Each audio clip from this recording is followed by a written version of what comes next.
Hello guys, welcome back. Welcome back once again. Anthurium Papa back with you for another educational video. You're probably thinking to yourself, what happened, Papa? You're not gonna do the collection of the month videos or favorites of the month videos? I decided against it.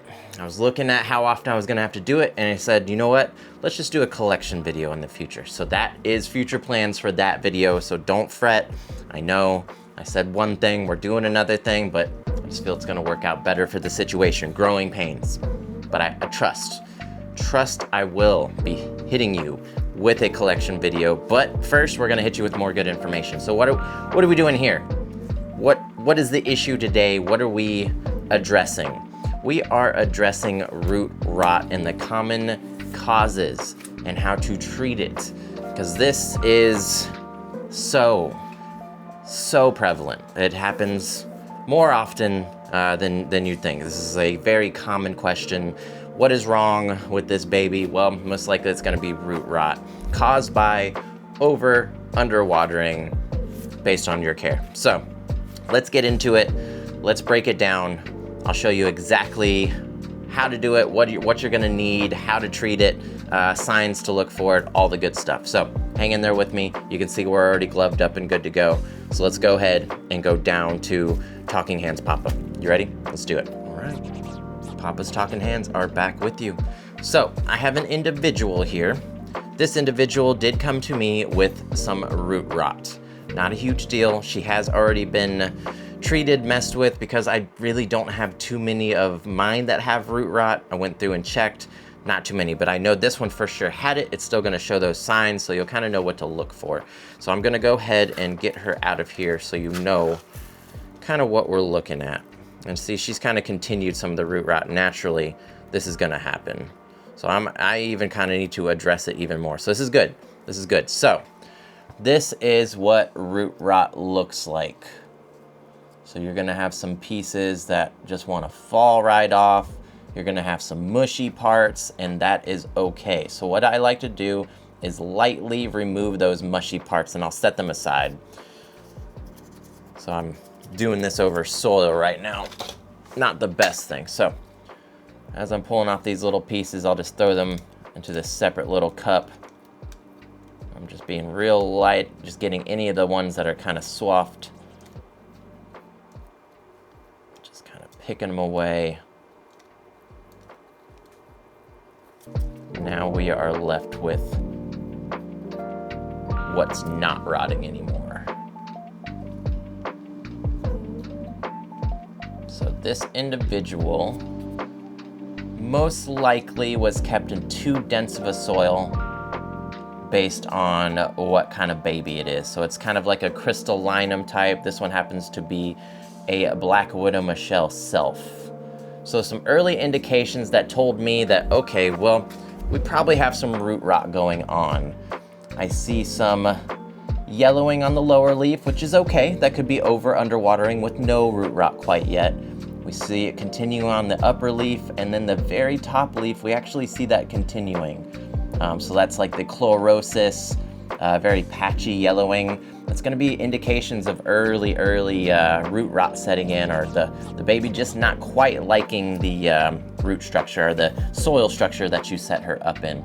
So when we see this damage on the upper roots, where you get our upper leaves, we get a very strong indication that we've got something going on that's major. Lower leaves, we need to adjust maybe our watering, maybe extend it a little bit, maybe bring it forward a little bit. But we know when we're on upper leaves that we are starting to creep towards root rot. So we need to be careful. Once we start seeing that, we need to start taking a peek at those roots. So what do I do from there? We have found our plant to have root rot. We have removed the soft areas, so there are no more soft roots on there, no more areas of rot if we can help it. Now what do we do? What do we do now, Papa? So what I'm gonna ask you to do is get yourself a nice little cup of water there. And then you're gonna get yourself a product on my Amazon links called Phyzam 20. Now, forewarning, pre-warning, if you're not already reading your labels, you're doing yourself a disservice, so please read your labels for safety. As you can see, I have gloves on, I have glasses on, I'm going to put a little face mask on too when I go to drop this in and mix it up. But it's important that you do not breathe this in. It is important that you don't get this on your skin and consume it in any way. It is important that you do not introduce this out into the wild in any way, because this is toxic to fish as well.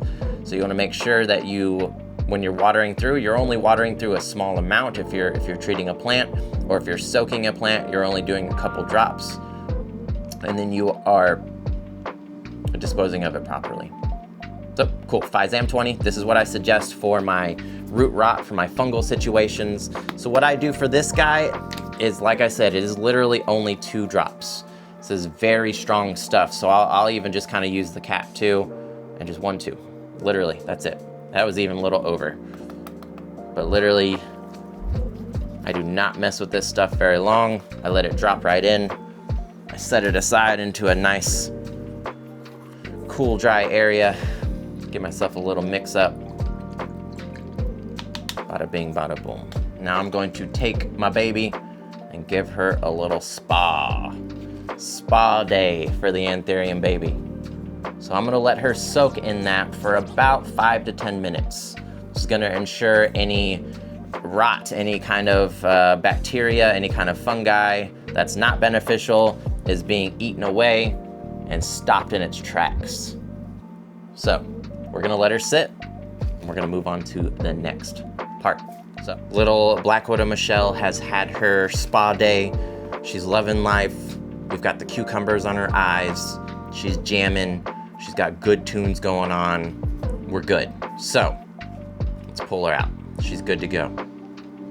She's happy. So I'm gonna set her aside. I'm going to set my Physam aside. Again, like I said, do not just simply pour this outside.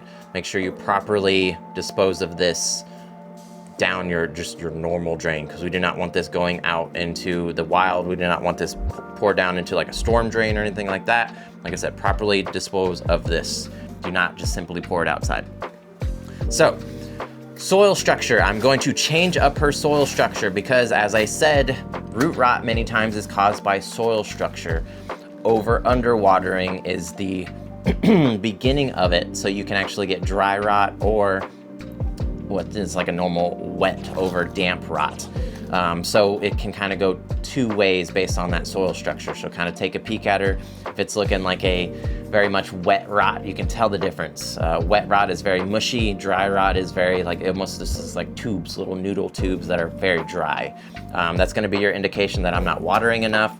Perhaps I don't have enough tree fern in my mix. Perhaps my mix is too chunky and not able to hold enough moisture to make that plant happy. Because as I said in my soil video, if you haven't watched it already, definitely go check out the soil video. But as you know, with the soil video, every single species is going to like a different soil structure.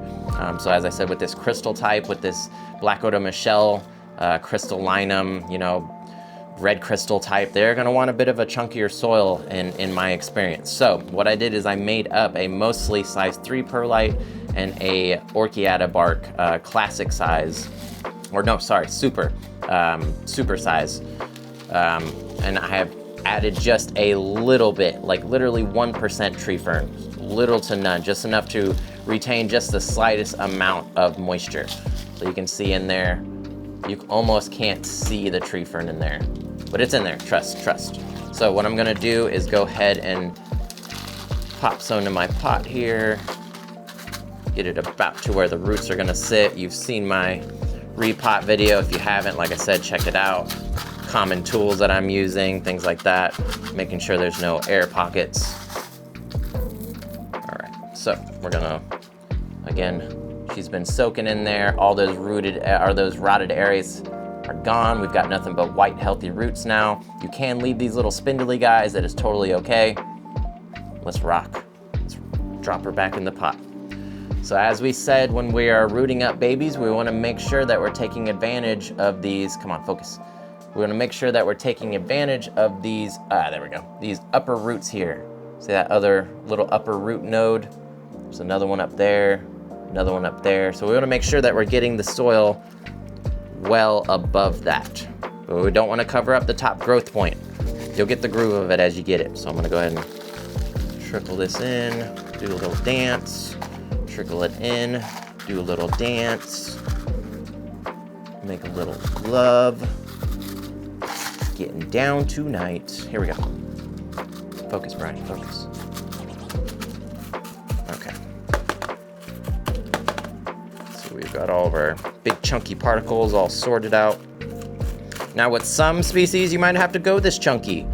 But what's gonna happen when you do a chunky soil like this, or a chunky structure, it's going to encourage the plant to really focus on roots.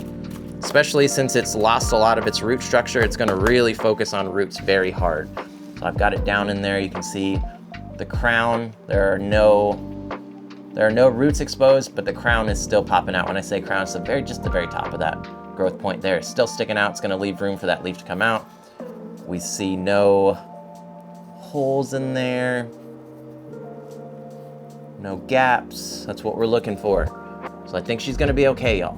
We've got her nice and deep in there. What we're gonna do is go ahead and water her through with myco, a myco mixture I really like to do after these root rot scenarios or babies with root rot. It's really nice to inoculate them. It just gives them a head start.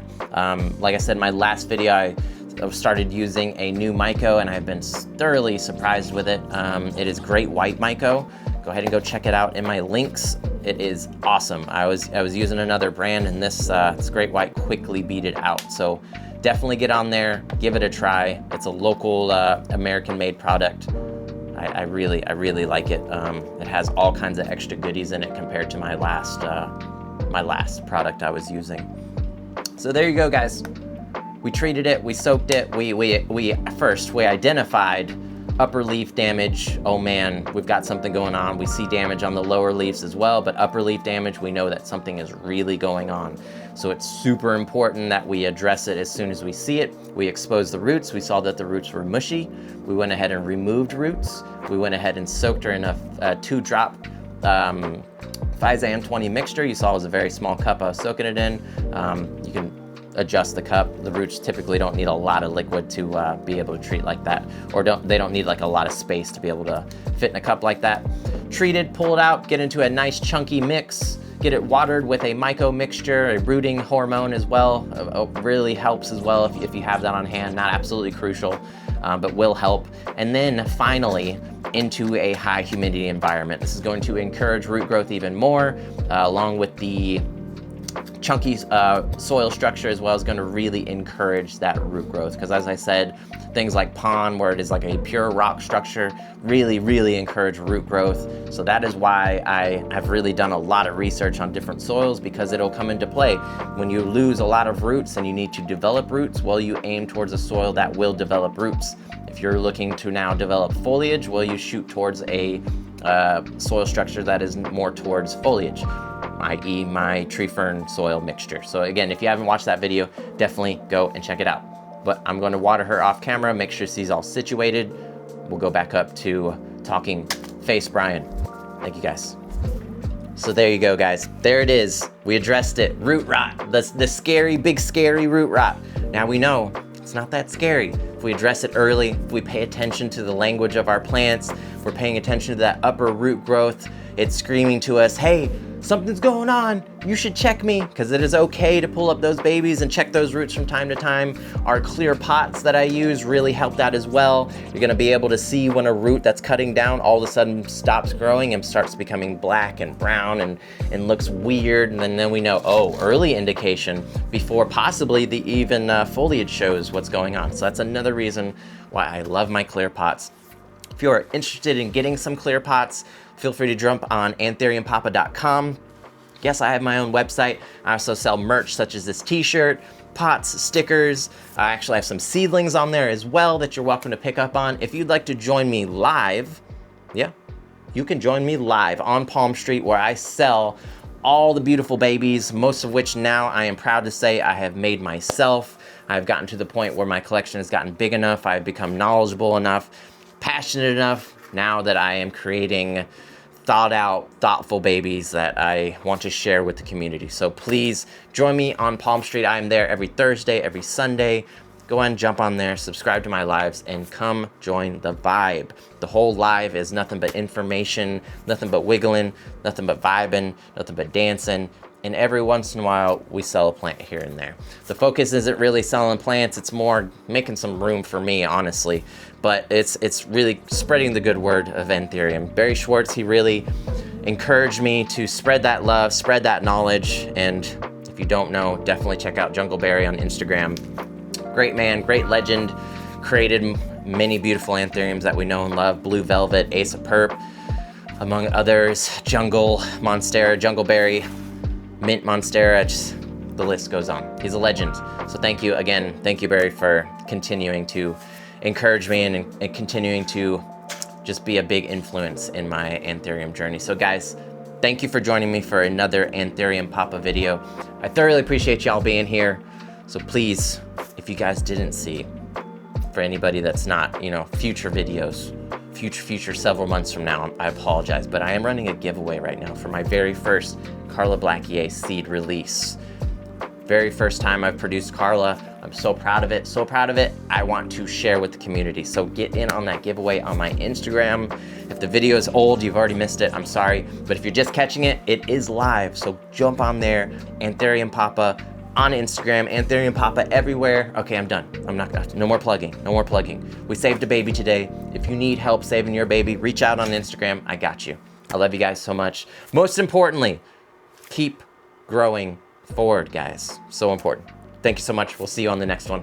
Thank you so much. Bye.